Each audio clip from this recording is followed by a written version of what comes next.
You're listening to the Morphology Podcast.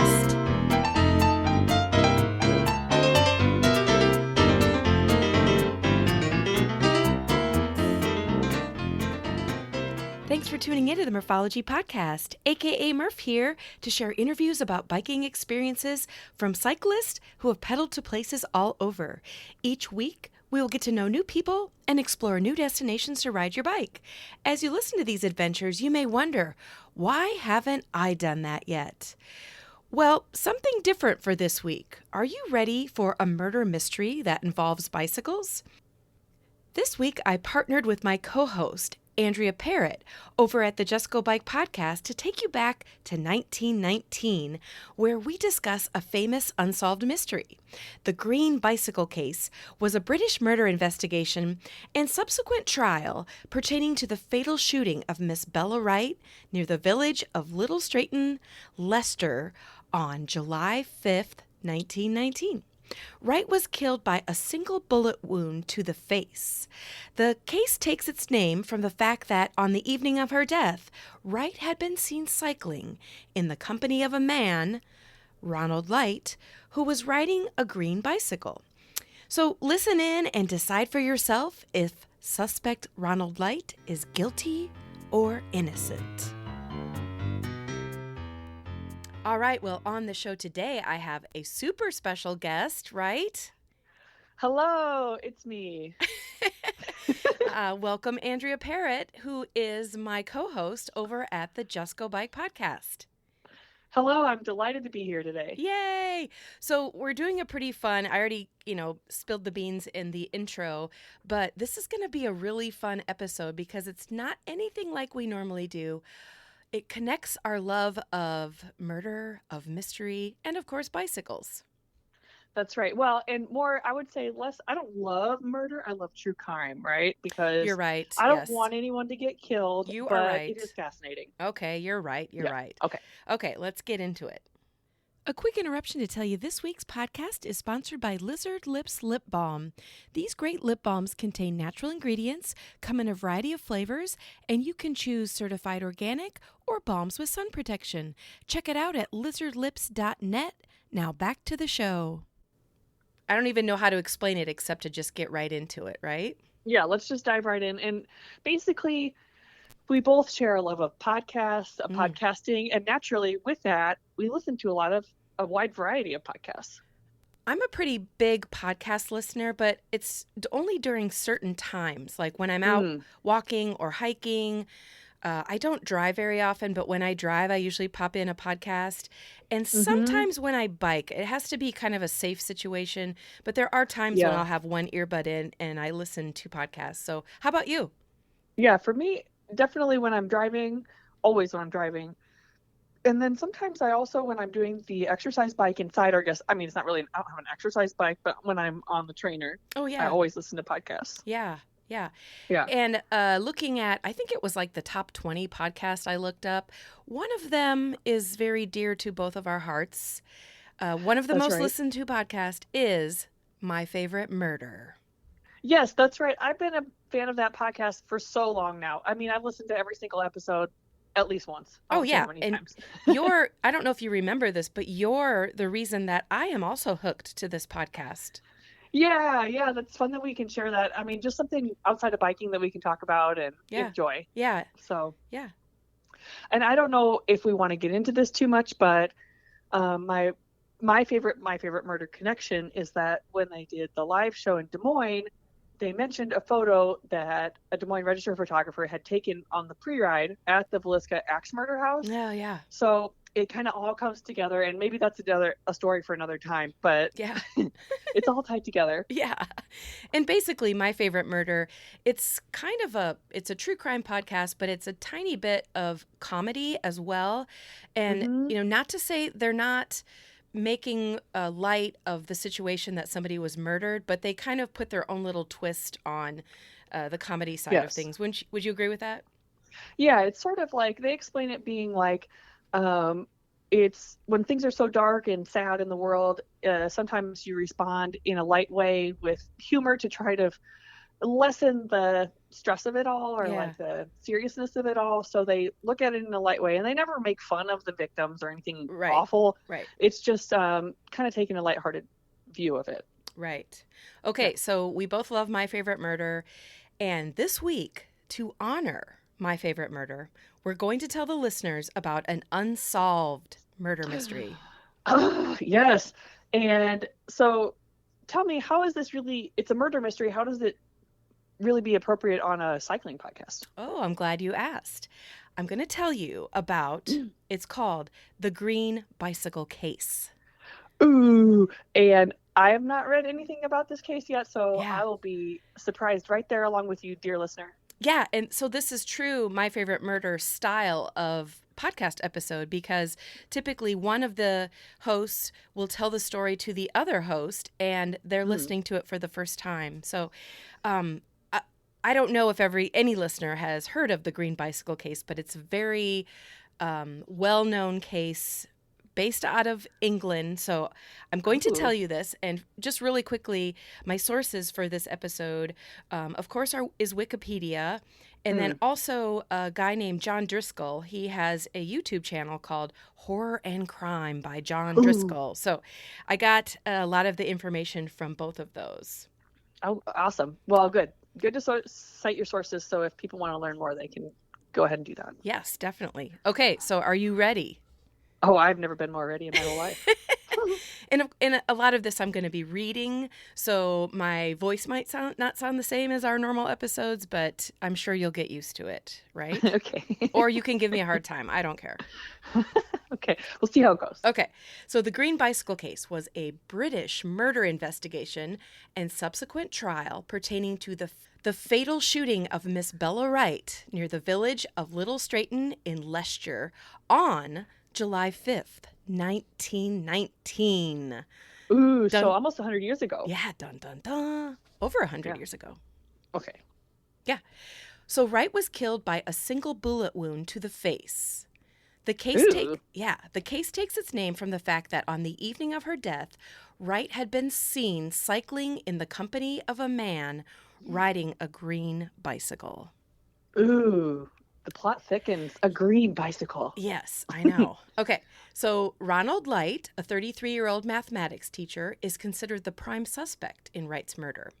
Light did not come forward in response to an extensive media appeal to trace a man matching his description seen on a green bicycle. And he is known to have made attempts to dispose of both his bicycle and revolver holster in a canal following her death. I'm imagining a old school green bicycle with a revolver holster like built into the frame or like, strapped onto the frame. Like that'd be kind of cool. Yeah, all right. And can I ask you a question? Were they both on bicycles or just the man? They were both on bicycles. Okay, thank you. Okay. Upon his arrest, Light initially denied, then admitted to being in the company of Wright shortly before her death. Suspicious. He consistently denied killing her. He was defended in court by Sir Edward Marshall Hall, who largely based his defense on the lack of motive for Wright's death. And guess what? Ronald Light was acquitted of this crime.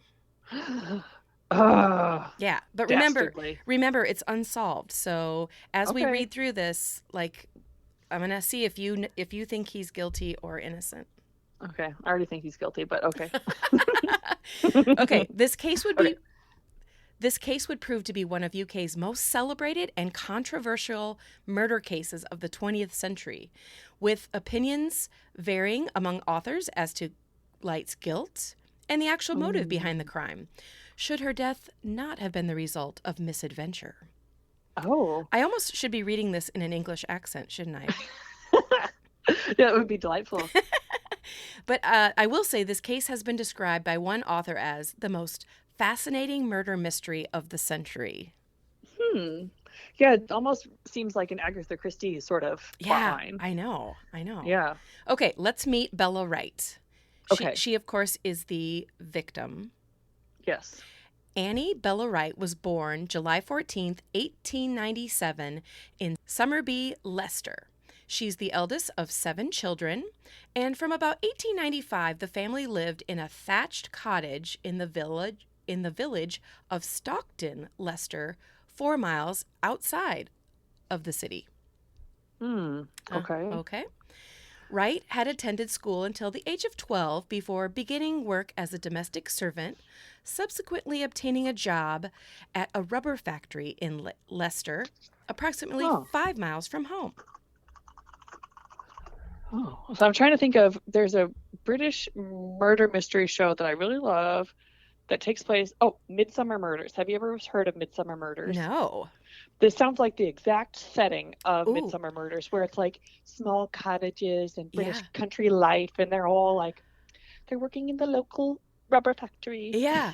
And remember, it's 1919 when she was murdered. So, I mean, this is a long time ago. Yeah, and it would have been fairly revolutionary for a woman to have a factory job like that. It was pre-World War II, where with like Rosie the Riveter and like people actually allowing women to out of the home to not, cross stitch or whatever. Right, exactly, yeah. Yeah, so. Okay, so she regularly traveled to work on her bicycle, and at the time of her death, she was working the late shift at the factory, and as such, in the summer of 1919, was known to have cycled through the villages and hamlets around Little Stretton to perform errands or visit acquaintances in the late afternoon hours. So her being on a bicycle was not out of the ordinary. She sounds like our kind of lady. I know, yeah. Biking around. And actually, I'm glad that you said that, because at the time of her death, Wright was described as a girl with good looks and of good character. Ah, yes. So she is our kind of lady, isn't she? She was 21 years old and engaged to be married to a Royal Navy stoker named Archie Ward. Oh, okay. Okay, so now let's meet Ronald Light, who may or may not have been the murderer. Okay. Definitely was. Oh. Okay, Ronald Vivian Light was born on October 19th, 1885, and he was the son of a wealthy civil engineer. Okay. Okay, this is interesting. According to a prosecution brief from the murder trial, Light was expelled from Oakham School in 1902 at the age of 17 for, and I quote, lifting a little girl's clothes over her head. What a creep. Yep. That same brief states that in his 30s, he attempted to seduce a 15-year-old girl. Ew. Yeah, so I'm not feeling good about Ronald Light right now. No, he seems like kind of an entitled private school kind of kid that just always gets what he wants. Yeah. Okay. Immediate impressions. I don't know. I know. We don't know him. Yeah. Right. Yeah. Light was a graduate of the University of Birmingham, where he graduated as a civil engineer before gaining employment as a draftsman at the Derby Works in 1906. Okay. Fortunately, he would be fired from this firm in 1914, suspected of setting a fire in a cupboard. Ew. and of drawing indecent graffiti in the lavatory. Oh, get your stuff together, man. Yeah. It says later, Light was dismissed from employment at a farm, accused of setting fire to the haystacks. Somebody needs to take that man's matches away. I know. What's going on, Ronald? Come on, man. Yeah, Ronald. Keep it unlit. Okay. And in May 1910, remember the murder happened in 1919. Mm-hmm. So in 1910, Light purchased a green BSA folding bicycle from Orton Brothers. Oh, folding bicycle. Now that's kind of cool. And it's green, remember? Yeah. So I like his taste in bicycles, even if I don't like him. This bicycle had a distinctive green color and an uncommon coaster brake. Oh, I wonder what that means. A coaster brake. Well, coaster brake is when you push your pedals backwards.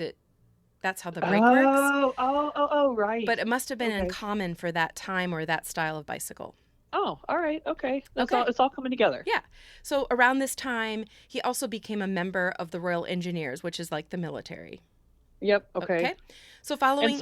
Oh, go ahead. Yep, go ahead. Nope. Well, I was just going to say, so 1910, that would have been just a couple years before World War I would have started. And then World War I would have gone on the whole time and then ended right before she got murdered. Oh my gosh, you are on it, girl. Look at him. Okay, all right. History. Okay, following the outbreak of the First World War, Light underwent training at all these different places. He was commissioned as a second lieutenant in February 1915 before being deployed to the Western Front. Ooh. I don't know a lot of World War I history, but I know that the Western Front was not good. Yeah. Okay. Well, we know that Ronald's maybe not the best of guys, so he was court-martialed in 1917 for forging move orders. After 3 years of active service, Light was classified as suffering from severe shell shock and partial deafness and sent back to England to undergo psychiatric treatment. I mean, good guy or bad guy, he probably was. Yeah, I mean, you're right. Yeah. So, all right, get that mental health care, bud. Yes, exactly. Okay. Yeah.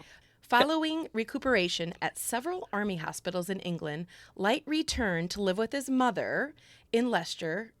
He was demobilized in January 1919 and would later claim to have been, quote, sent home a broken man. Oh, well, he went there a broken man too, Mr. Arsonist. Right, I know, yeah. And on a side note, back in September of 1916, Light's father died in an apparent accident, although his death has been suggested to have been suicide. Oh. And Light's mother explained that the possible suicide resulted from the father's concern for his son's safety as he served on the Western Front. Oh, that seems weird, like, oh, I'm so worried about my son, I'll die. Yeah, I'm going to kill myself. That's strange. There must be more to that story. I know. Okay, let's get into July 5th, 1919, which is the poor ending to Bella Wright's life. Okay. So, by all accounts, Wright and Light met by chance on July 5th, 1919, at around 6:45 p.m. as she rode her bicycle to the village of Galby, where her Uncle George resided. Oh. According to Light's testimony at his trial, as he rode his bicycle towards the crossroads where Galby Lane crosses Houghton Lane, he observed a young woman bending over her bicycle, and she raised her head in his direction as he approached her. And she asked him if he had a spanner in his possession. Do you know what a spanner is? It's some kind of tool. It's a wrench, yes. Oh, okay, yes. All right. So she asked him if he had a spanner in his possession to help tighten a loose freewheel on her bicycle. Oh. He did not have one in his possession, but did what he could to resolve the problem. I mean, like, just sort of try to tighten it by hand? Probably. I don't know. I'm kind of picturing in 1919, like, he's probably, like, dressed in a suit and she's in a dress and it's very fancy. Yeah. I don't know. Yeah. Yeah, and they, like, once they finished tightening the nut or whatever, they were both drinking tea and having biscuits and stuff. That's how I imagine it for sure. Yes. Okay. So having learned in their brief conversation of Wright's intended destination to Galby to see her uncle, Light offered to accompany her on her journey. And this is an offer she accepted. You know, that's still a problem today where, like, I'm just trying to ride by myself and I'm not usually unfriendly on the bike. So if somebody comes up and asking me if we want to ride together, I always say yes, even if I don't want to ride with someone else. Oh, yeah. Okay. I'm like, okay. But I mean, doesn't happen very much, but sometimes it's hard to say no. Right. Yeah. Okay. So, but she did accept, right? So yeah. Light accompanied Wright to the cottage of her uncle and waited for her outside the premises. Creepy. Yes. En route, the two were observed by several independent witnesses. The uncle later informed officers he liked neither the looks nor the mannerisms of Light. Yeah. And that his niece had informed him she had only encountered this individual this evening, stating, "Oh, him? I don't really know him at all. He's been riding alongside me for a few miles, but he isn't bothering me at all. He's just chatting about the weather." Okay, well, I mean, that's very proper. I mean, yeah. But in that time, she's engaged to be seen with another man. I mean, could be quite dangerous to her social profile. I agree. Yeah, okay. Okay, although Wright remarked to her uncle that Light had behaved like a perfect stranger in her company, just before leaving his cottage, she jokingly informed him, "I hope he doesn't get too boring." And then she added, "I shall try and give him the slip." Yes, very good. Oh, I like her. Yes, and the slip, of course, means to get away or go, lose him. Yeah, I bet she could drop him. Drop him, yes. Yeah. When Wright exited her uncle's cottage and approached her bicycle, Light was overheard greeting her with the remark, "Bella, you've been a long time. I thought you had gone the other way." Like, at that point, take the hint, buddy. Right. Just go. Yes. Okay, so now the two rode away from the uncle's cottage at approximately 8:50 p.m. And Okay. according to Light's subsequent testimony, when the two approached a certain junction, Wright informed him she would have to bid goodbye to him at that stage, as she intended to go to the left. He then claimed to have proceeded directly back to Leicestershire by going to the right. Okay. I mean, it does seem kind of weird that he just let her leave, quote unquote, let her leave after waiting on her for so long and Yeah. just sort of like hanging around. Also, I was thinking 8 o'clock at night in July, it's still pretty bright out.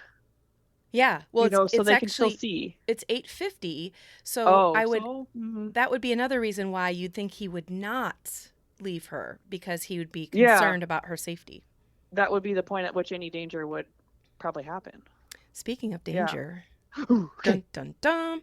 Okay, approximately 30 minutes after Wright and her companion had ridden away from the uncle's cottage, Wright's body was found on Gartree Road by a farmer named Joseph Cole.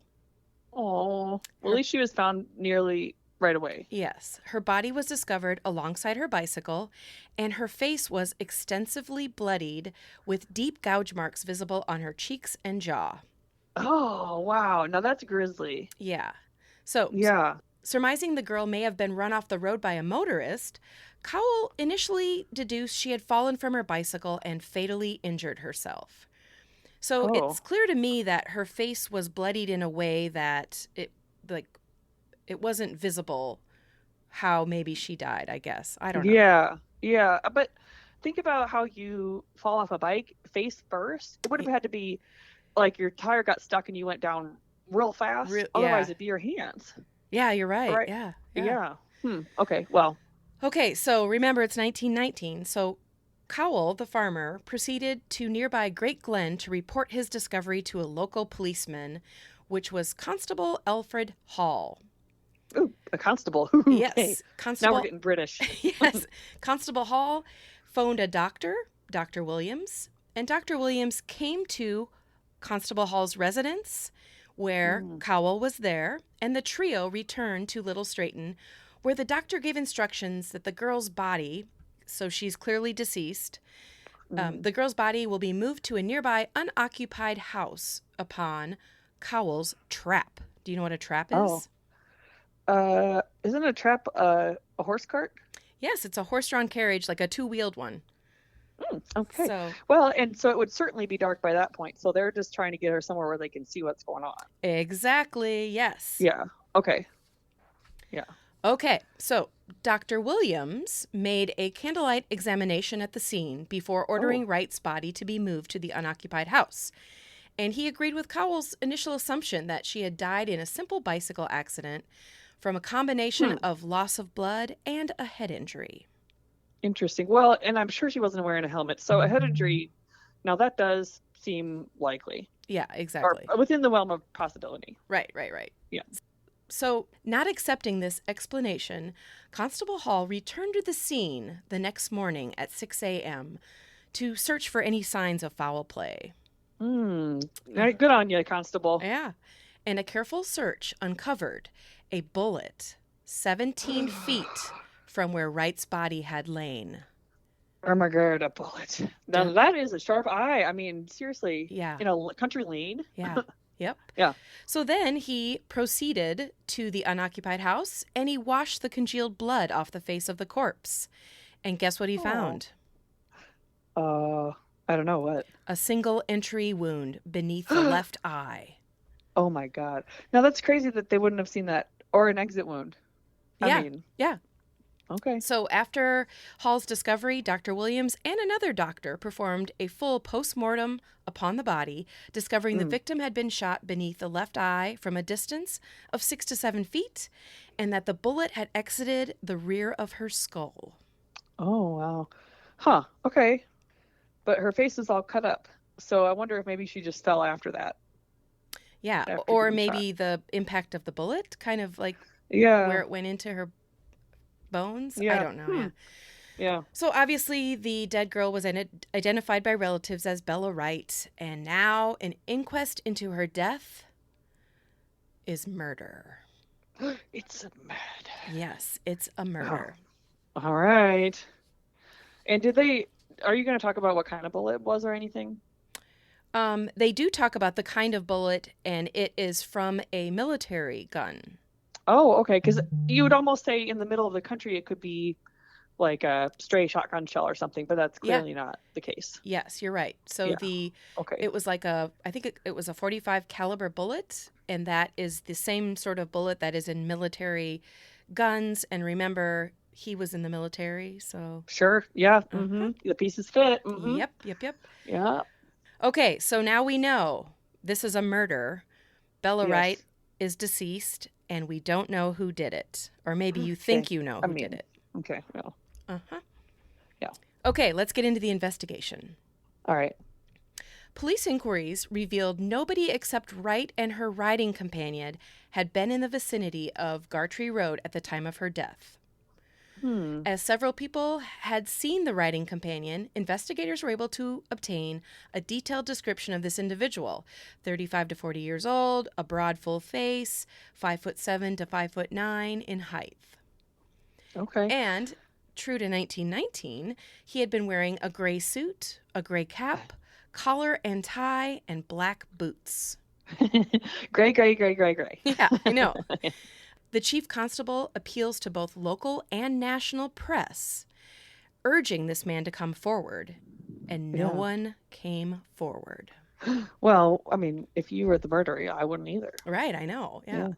Yeah. So thorough checks of all premises where bicycles were bought, sold, or repaired for the distinctive green bicycle also failed. Interesting. Yep. Then on July 10th, a Leicester bicycle repairman named Harry Cox informed police that the day of the murder, he had repaired a bicycle matching this description. Yes. So earlier in the day, remember this murder happened in the evening. Oh, wow. Okay. Cox also informed police the man riding this bicycle had remarked to him of his intentions to go for a ride in the country on that very day. Wow. Now that's pretty incriminating. Yep. Yeah. Light would later claim not to have known about Wright's death until he had read an article on July 8th. Likely story. Have they checked his gray suit? I know. According to his evidence, he realized the dire predicament he was now in and worried over the matter for some time before deciding to do nothing. Okay. Except removing his bicycle from where he normally stored it in the attic. He claimed he had failed to come forward in response to the police and media appeals to avoid worrying his ailing mother. Oh, wow. Oh, he's also a big weenie. Uh-huh. But then in October 1919, Light took his bicycle from the attic before proceeding to file off the serial numbers from the frame. Well, now that's just silly because as if anyone who saw him ride by would know what the serial number on his bike was. I mean, Yeah. Then he took the bicycle to the Upperton Road Bridge, where he first detached the rear wheel, because remember, the rear wheel had the distinct backpedaling brake. Oh, right. Yep. And he dismantled the bicycle, and each section was thrown into the river. Oh, as if that would make it harder to find. I mean, if you're going to find one piece of the bike, you're going to find all of it. Yeah. Also, I think it should have been a crime to take apart such a cool bike. Right. Exactly. Yeah. Yeah. So. Okay. So, do you think he's guilty or innocent? I think he's guilty AF. I think he was jealous that she had a fiance already and she rejected him somehow, and then he shot her in the face. However, getting shot in the face is pretty personal. Yeah. I mean, why not shoot her in the leg or like even the chest? The face is like, that's really, if she were to ever survive that, it would mess her up for life. Right. Yeah. Yeah. So I have a different thought process in a theory, but let's keep going. Okay. So now it's February 1920, and a man was guiding a horse-drawn barge laden with coal along that same river. That's super British. Yes. Okay. The tow rope of the barge snagged the frame of the green bicycle, bringing it to the surface of the canal. Dun, dun, dun. Yeah. So this man informed the police, and a decision was made to drag the canal. And of course, other pieces of the bicycle were discovered.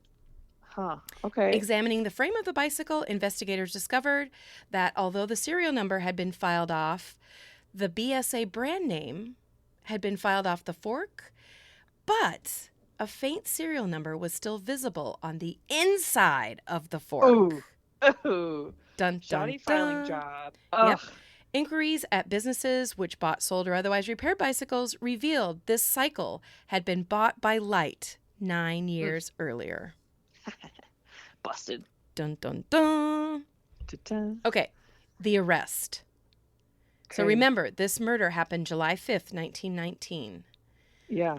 Light was arrested on March 4th, 1920 at Dean Close School, where he had secured a position teaching mathematics just 2 months previously. Oh. Which, how the heck did he get a job as a teacher if he had all those weird incidences with young children? But anyway. Yeah. Yeah. My credentials are peering under children's clothing and starting fires. Hire me. Okay, so obviously he was charged with the murder of Bella Wright. Initially, Light emphatically denied ever been in or near Galby on July 5th or to meeting Wright on this date. He also initially claimed to have never owned a green bicycle. But being informed of the positive link to his having purchased the bicycle via the serial number on the fork, he kind of changed his story a little bit. Yeah, I'm impressed by the police's Sherlock Holmesing of this. Yeah, I know. 10 out of 10 on them. Yeah. Cox identified Light. Remember, Cox is the bike repair guy. Okay. He identified Light from a police identity parade as being the individual who had repairs conducted on the distinct green bicycle on the day of Wright's death. Oh, okay. Yeah. Good job, Cox. Yeah, and his Light's mother's maid, whose name was Mary Webb, informed investigators that on July 5th, Light had not returned home until approximately 10 p.m., claiming his bicycle had broken down and that he had to push it home. Well, I mean, that's possible. Maybe, yeah. But here's another interesting fact. He had also sold or destroyed all of the clothing he had worn that day. Ooh, okay. Okay. On March 19th, additional pieces of evidence were found. An Army pistol holder, conclusively identified as having been issued to Light, and a dozen live bullets were also dredged from the same canal, which the sections of the bicycle had been retrieved. It would have been almost less incriminating to just keep it. Because if it's military issue, there's like thousands of exactly matching guns and bullets. Exactly. And of course, the bullets were found to precisely match the spent bullet found at the crime scene. Well, yeah, guilty as heck. Okay, let's get to the trial. Okay. The trial of Ronald Light opened in Leicester Castle on June 8th, 1920, and he entered a plea of not guilty. Oh. Yeah. So he had a prosecution... The prosecution team consisted of Sir Gordon Hewart, the Attorney General, Norman Burkhart, and Henry Maddox. And Light was defended by Sir Edward Marshall Hall. Oh, it sounds very proper. I know. Okay, the prosecution's contention was that a mile west of Galby, for unknown reasons, Wright had fled from Light, panicked, and headed south on an inferior road that was a possible route home, but not the shortest one. Light took an alternate route with intentions to ambush her and laid in wait at a gate where he shot her before fleeing the scene. Ooh. To support this contention, eyewitnesses and other individuals were introduced to testify as to having seen Light in the company of Wright on the evening of her murder, to his ownership of the bicycle, and his later efforts to both remove identifying marks on the bicycle, dispose of the bicycle, and dispose of the revolver and the bullets, all of that stuff. I mean, it seems pretty incriminating, but it's all circumstantial. Yes, you're right. Yeah. Yeah. Furthermore, upon his arrest, Light had proceeded to tell the police numerous lies until confronted with proof or inconsistencies. Lock him up for being a lying jerk. Okay, At his own insistence and the advice of his lawyer, Light opted to testify in his own defense. You're never supposed to do that. No, that's what I thought. Yeah. In his testimony, Light conveyed himself in a well-spoken demeanor. He readily admitted to having lied to the police upon his arrest before essentially admitting to everything testified to by other witnesses presented in his trial, except his possession of the service revolver and Wright's killing. He still claimed that they had parted ways at that intersection. Well, I lied before, but I'm not lying now for sure. Okay, on cross-examination, Light admitted that the holster, bullets, and bicycle recovered from the canal were indeed his, but claimed he had disposed of these items in a panic, having read the press coverage surrounding Wright's murder. So that might be possible. I don't know. Yeah, maybe. Yeah. Noting the general public and media consensus that the man seen riding alongside her on a green bicycle had to be responsible for her death. Yeah. I mean, I could see the panic for sure, but like, it seems extreme to throw everything in the river. Yeah. So he admitted that as an officer in the Army, he had owned a service revolver, however, claimed he did not have the holster. Oh. Yeah, Okay. that seems a little ridiculous. All right. He's just carrying it in his pocket the whole time. You're right, yeah. Despite conceding that the prosecution had produced ample circumstantial evidence proving Light had indeed been in Wright's company shortly before her death, Marshall Hall stressed to the jury his client freely admitted the truth of their testimony before emphasizing the lack of a motive for his client to have killed Wright, adding the two had not known each other before their chance encounter on the evening of her death, and she had not been robbed or attacked. Yeah, I mean, he's got a point there. Yep. So it goes to jury. The jury deliberated for 3 hours before returning with a verdict of not guilty. Wow. And 3 hours is actually not that long in the grand scheme for like murder deliberations, I think. I would think it would be days and days, but I don't know. Yeah. I guess I don't know for sure either. Okay, so back to poor Bella. She was buried in the Church of St. Mary's on July 11th, 1919, in a ceremony conducted before several hundred mourners. Aww. And following his acquittal, Light returned to live with his mother in Leicestershire, where he initially maintained a somewhat reclusive lifestyle. For a time, though, he assumed the name Leonard Estelle. And he was fined in December 1920 for registering under a false name at a hotel where he had been staying with a woman. Oh, well, serves him right for getting in trouble somehow. Yeah, I know. So that's the story. And here's something fun that now happens because of that event.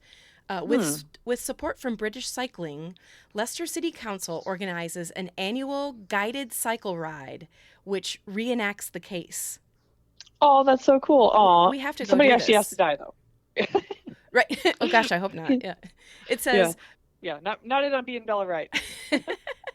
Participants visit significant locations pertinent to the events of July 5th, 1919, and the police investigation before progressing to Leicester Castle, where segments of Light's trial are recreated. Oh, yeah, I know. It would be to. so fun to see a reenactment of this. Yeah. So, real quick before we wrap it up, so what do you think happened? I think that he was kind of a showy guy, and I think he was showing her his pistol, and it went off accidentally.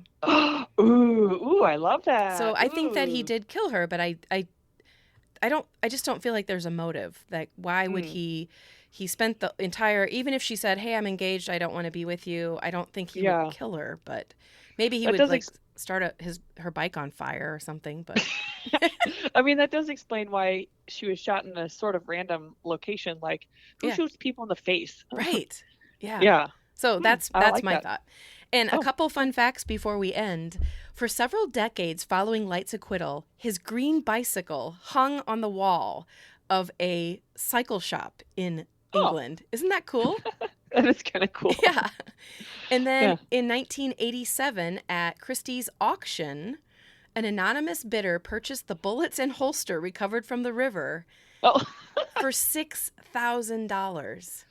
Oh my God. Wow. Yeah. Okay. But what's interesting is Ronald Light lived a free man up to the age of 89 when he died in 1975. Oh, wow. And he never burned anything down again, huh? I don't know about that. Okay, yeah, no comment on that. Yeah. But So there's the story, and yeah. we will never know who did it. Oh, I hate not knowing. You feel like you wish you could know, but I guess if somebody gets shot in the country, like, it's not like they had surveillance cameras back in the day. So You're right. Yeah. So yeah. we need to, give our heartfelt sympathy to Bella Wright and her family. And I guess if he was innocent, I also apologize to his family. But I have a feeling that he's guilty. Yeah, I think he's guilty.